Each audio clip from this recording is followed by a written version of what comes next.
नमस्कार, मैं दीपेश निषाद, खबरी न्यूज़ संपादक, और हम पहुंचे सिहावा नगरी मुख्य मार्ग में, जहां की दशा आपको हम दिखाते हैं। बता दें कि प्रत्येक वर्ष सावन माह में लगभग 10 से 12 लाख श्रद्धालु कणेश्वर धाम में आते हैं और एक महीने का जो भंडारा होता है उसमें वो लाभ लेते हैं। बता दें कि विभाग को जानकारी होने के बाद भी हर साल विभाग को बार बार सूचना देने के बाद इस रोड की मरम्मत कार्य किया जाता है। इसके शोल्डर पूरे बाहर आ चुके हैं और पूरे रोड की दशा हम आपको बारीकी से दिखाएंगे। इस वर्ष भी 11 तारीख से सावन माह प्रारंभ होना है और लाखों श्रद्धालुओं का आवाजाही रहेगा। निश्चित रूप से भंडारा में प्रसाद प्राप्त करने के लिए भी आएंगे, लेकिन विभाग घोर निंद्रा में सोए हुए हैं और जब भी उनको जानकारी दिया जाता है तो केवल एक ही चीज़ रट्टा रहते हैं कि बहुत जल्द निर्माण किया जाएगा, मरम्मत किया जाएगा, परंतु इसके अलावा किसी भी प्रकार से कोई देखरेख नहीं। आइए हम आपको हमारे कैमरामैन बारीकी से हमको दिखाएंगे। यहाँ की दशा को देख सकते हैं। श्रद्धालु सावन माह में नंगे पांव आते हैं मंदिर में जल अर्पण करने के लिए और देख सकते हैं यहाँ वाहन देख रहे हैं, इसकी चलने की दशा देख सकते हैं। और यहाँ पैदल चलना है लोगों को, यहाँ गाड़ियाँ बड़ी बड़ी चल रही, उनकी दशा ख़राब हो जाती है।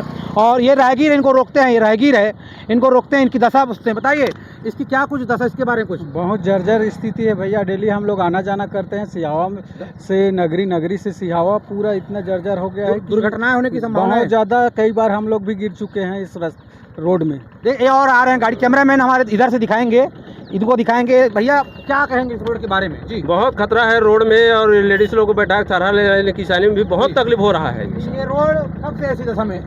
ये कम से कम 2 साल हो गया ऐसी दशा में। हाँ। तो ये देख सकते हैं जो राहगीर है कि किस प्रकार की यहाँ की दशा है, किस प्रकार की यहाँ की व्यवस्था है।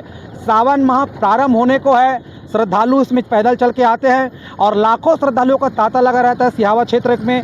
साथ ही यहाँ पे 1 माह तक का भव्य भंडारा का आयोजन होता है। हमारी दर्शकों को हम कैमरामैन पूरी यहाँ की दशा को दिखाएंगे कि किस प्रकार से यहाँ पे रोड की दशा है और विभाग किस प्रकार से घोर निंद्रा में सोए हुए हैं। देख सकते हैं श्रद्धालु नंगे पांव श्रद्धालु आएंगे अभी, और ये रोड की दशा है। अब ये देख सकते हैं रोड है, ये पूरा किस प्रकार से गहराई है उसको देख सकते हैं, कैमरामैन बारीकी से दिखाएंगे। और आप शोल्डर देख सकते हैं, शोल्डर दूर दूर तक दिखाई नहीं दे रहा है।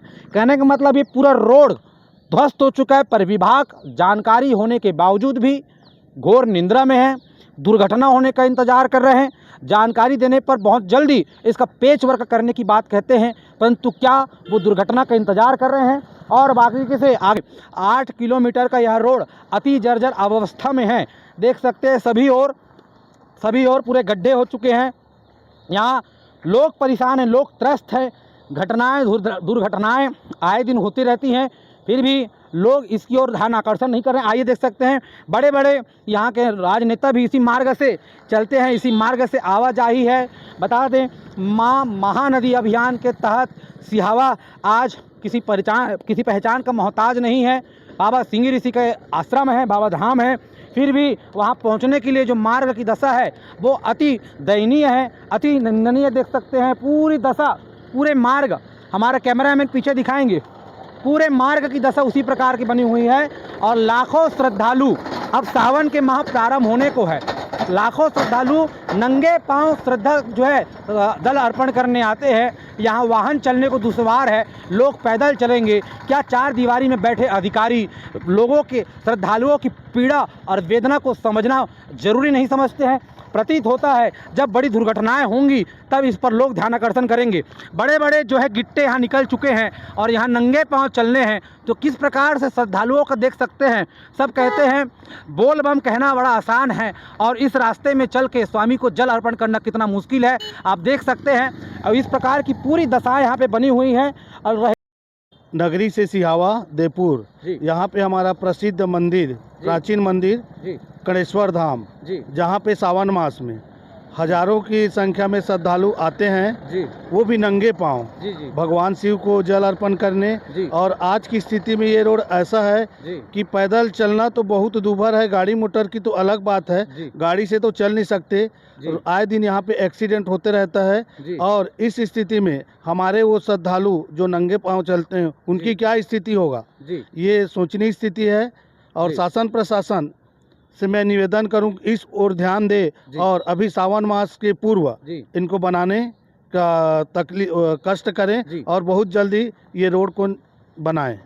तो ये देख सकते हैं जो राहगीर है किस प्रकार से श्रद्धालुओं को समस्याओं का सामना करना पड़ता है, उस तमाम चीज़ों को वो आप तक रख रहते हैं। हमारे साथ कुछ युवा वर्ग भी जुड़े हुए हैं, कुछ युवा वर्ग भी हमारे साथ जुड़े हुए हैं, उनसे भी जानते हैं। जी बताएंगे कि ये जो नगरी से आवा मार्ग है इसके बारे में कुछ कहना चाहेंगे शासन प्रशासन को? ये मार्ग नहीं रहा अब, क्योंकि ये ऐसा हो गया कि गड्ढे में रोड रह गया। अब पहले रोड में गड्ढा रहता था, अब गड्ढों में रोड है। अगर आदमी एक गड्ढे से बचेगा तो दूसरे गड्ढे में जाके गिर जाता है, दूसरे से बचेगा तो तीसरे में। और अभी सावन आ रहा है और नगरी सिहावा का इतना बड़ा मान्यता है कि लोग दूर दूर से कांवड़ यात्रा में आते हैं महानदी में जल अर्पण करने के लिए, महानदी से जल लेने के लिए। पर यहाँ इतने नोकीले गिट्टी हैं कि जो श्रद्धालु पैदल नंगे पैर आएंगे उनके पैरों में फाला हो जाएगा, वो अपनी यात्रा भी पूर्ण नहीं कर पाएंगे। क्या कहेंगे प्रशासन को? आप युवा वर्ग की ओर से क्या कहना चाहेंगे प्रशासन को? प्रशासन से यही निवेदन है कि जल्द से जल्द इस रोड को बनाए। शासन प्रशासन बहुत अपने विकास को गिनाती है कि हमने ये विकास किया, वो विकास किया, पर जमीनी स्तर पर अगर आके देखें तो यहाँ कुछ विकास नहीं हुआ। कई सालों से यह रोड जैसे का तैसा रहा हुआ है और आज तक यह रोड नहीं बन पाया। शासन प्रशासन से निवेदन है कि सिर्फ शोबाजी करने को ना, जमीनी स्तर पर आके ये काम को करें। तो ये देख रहे थे युवा वर्ग और तमाम जो राहगीर थे उन्होंने हमने संपूर्ण जानकारी लिया किस प्रकार से लाखों श्रद्धालु इस रोड से आवागमन करेंगे और नंगे पांव अपने प्रभु श्री महादेव जी को जल अर्पण करने पहुंचेंगे। और इस प्रकार की दशा यहाँ बनी हुई है। शासन प्रशासन घोर निंद्रा में सोई हुई है।